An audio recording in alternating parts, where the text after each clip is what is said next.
Cuadros de una exposición. También es de El Bostezo de León. Hay demasiados cuadros en una exposición y todos están quietos. Ninguno se mueve, ni siquiera dentro del marco.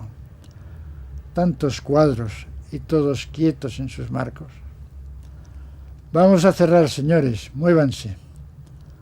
¿Cómo ver un museo de kilómetros que cerrará enseguida? Quiero exposiciones con pocos cuadros y que no cierren. Entonces me paro y miro.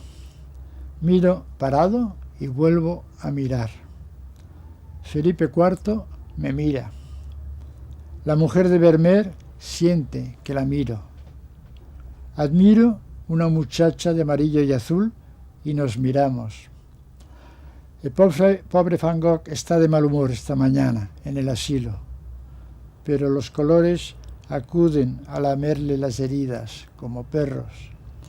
Cortaos, si queréis, la oreja delante de un cuadro de Van Gogh, pero no os arranquéis los ojos. No es verdad que los cuadros no se muevan. Es falso que la pintura esté quieta, pero hay que estar mucho rato quieto ante un cuadro para que empiece a moverse.